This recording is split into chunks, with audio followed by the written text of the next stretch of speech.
What's up, guys? Welcome back to the channel. Welcome back to a new daily show where we're going to talk about, did Giuntoli beat Beppe Marotta? Did Giuntoli beat Inter to a signing? Is it a significant signing? Is it a significant blow to Inter? Is it an upgrade on us? All these things, because it's fun. Like, we're fans, Inter are rivals. If we do something like this, it's like, oh my god, we beat you to it. Like Bremer. Is it like a Bremer situation when Inter were basically a few minutes away from signing in, and then we swooped in and we got him underneath Beppe Marotta's nose, or like underneath Inter's nose? We got Bremer away. Is it the same thing? Is it this, like, does it deserve the same hype? Is it, oh, we're back? Is it we are definitely competing with Inter, whatever? That's what we're going to talk about in this video. But the fact is, Inter were pushing to sign Cabal. They were waiting for one sale or so, and then when they closed the deal, Giuntoli came in and he closed that deal. But before we get into it, as always, hit the like button, subscribe to the channel, and let's talk about this Cabal thing.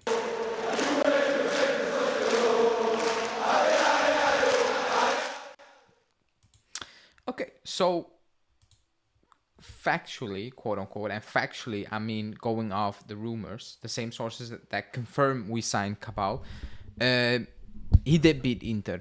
Beppe Marotta, or whoever, Osilio, who's in control now of the transfers, he did beat Inter to the Cabal signing, because Inter, again, were very close to signing him. It was a matter of details, finding an agreement with Verona. The price was always the same. And Giuntoli came in and he kind of did that deal in a couple of hours, or assumingly, closed that deal, beat Inter to his signing. Does it deserve the hype? Maybe it's getting.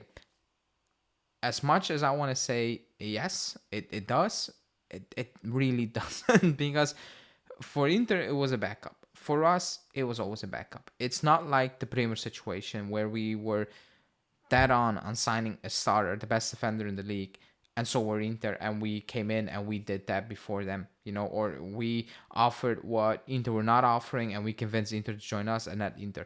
It's definitely not the same level. It's not even close. However, it is important that if you have a player in mind, being Giuntoli or being Thiago Motta, telling Giuntoli, like, actually, I can use Cabal as a cheap player. I can use him. I believe in him. If we have funds that we cannot really use in this situation, but we can use those funds for other player, I can work with a player like Cabal. If you tell Giuntoli that, and Giuntoli's like, hey, he's close to Inter, but give me a day, and I'm exaggerating, could have done long, it could have been taken longer underneath the radar without the media actually knowing, because there were rumors that we were kind of in talks, but just to disturb Inter. Well, apparently it wasn't that, But if Giuntoli spoke to Motta and he's like, okay, give me time and I will make it work, and he comes in and he closes it that quickly, it is important. It is a good feeling. I'm not gonna lie. No matter what the player is, no matter the fact that we know it's gonna be a backup role for now, and maybe he takes his chance, maybe no. We don't. No, excuse me. We have no idea about it. But it's refreshing that if a coach asks for a player, the sporting manager or the director actually makes the best of it, or even tries to actually bring that player in, and does it smoothly, does it without really any hiccups, does it underneath the radar as well, and gets it done and kind of moves on. That I do like, that I'll give Giuntoli credit for, because I think we were all asking for the same thing. We want ready-made players, we want kind of proven players, but also we want some quote-unquote hidden gems where we don't spend much, but the output is good enough to say, okay, this is a good signing, we can go from here. Even if you sell them on and you get a better player in the future, I don't know, but we're all waiting for that, because lately we were doing Pogba and Di Maria. We're signing the obvious players too much, too many times, and it backfired for us. It did backfire for us. So this is refreshing. Did he beat Inter? Yeah. Are Inter or Beppe Marotta or Inter fans crying about it? Absolutely not. Nor should they. If the reverse thing happened, I don't think any Juve fan will be sitting here and saying, oh, we lost Cabal to Inter, So we need to be fair with that. But it is refreshing, because the goal is to compete with Inter and overcome Inter. That's just what it is, the reality. Starting the season, Inter are the favorites again to win the league. for a good reason. They won it, and they have the best squad and team in Italy. They're well coached. They are well drilled. They're all oil machine right now. They're a good team. They're up there in Europe as well. They can compete, and you quote unquote need to respect that, because that's the level you aspire to go up and surpass that. That's the goal. So the fact of the matter remains that if you take away a target of Inter, it feels good, but it doesn't really mean anything, because again, beating Inter needs to happen on the pitch. That's where it will count. You can sign another 3 targets Inter were after. If you go out there, you get smoked at the San Siro and you lose at home, they win the league, you finish third, whatever, then the signings, it doesn't really matter. It's fun and games right now, I guess. But at the end of the day, it needs to happen on the pitch. We need to compete with Inter on the pitch. We need to overcome Inter on the pitch. That is the main goal. That is the aim. That should be the aim, as always, at the club like Juve. And that is probably not what Cabal is coming in for now.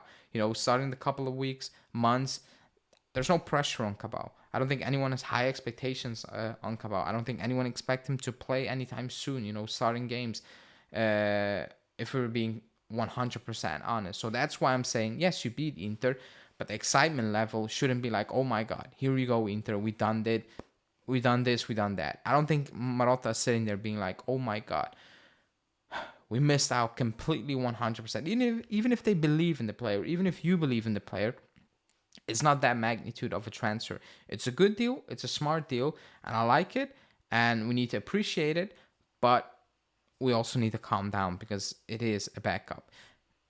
The other breaking news is that Rabiot is gone. He's not going to sign a new deal. Decision made. He's not going to accept the offer, and we move on. I think we all kind of knew that for weeks, maybe a month now, that it was not going to happen. You sign Douglas Luiz, you sign Thuram, and you're pushing for court minors. It never really made sense for Rabiot to stay. So I am actually not really convinced that there was a real offer out there. And even if there was an offer out there, it was probably that low that Giuntoli knew he was never going to accept that. And if he accepted it, then good. I think he was open to keeping him, but I don't think that was the type of offer Rabiot was waiting on. So on Rabiot, I have nothing to say. I said it. Underwhelming. His time at the club. One very good season. I backed him early on in his first 3 years, and then I was like, okay, I cannot do this anymore, because it wasn't rubbish. It wasn't, oh my God, how are you a professional footballer? But it was not enough for the amount of money he was on, and that's not his fault. But he was asking that for that money again. That's his fault. We shouldn't be giving that. And I'm like, if you want to earn that money, if you get that elsewhere, I'm happy for you. Go out there, ball out. But we are in a situation where we cannot offer a player 8 million euros an 8 million euro a season contract. I don't care about the tax ruling, and the output is, well, that it's not good enough. It's bland. It's just dry. It's nothing exciting. It's not impactful. So it's only making sense right now. Wish him the best. Not a bad word from him at the club, on and off the pitch, always quote unquote a leader, always supported the club, whatever, represented the club. But on the pitch, for me, it wasn't enough, especially for that wage. It was just a no-go. So here we go. He's not staying. So that's, another thing we can actually move on from. But yeah, that's it. That's it for this one. Like the video, subscribe to the channel. I will be back tomorrow with a daily and a live show with Steve. So stay tuned for that. Ciao.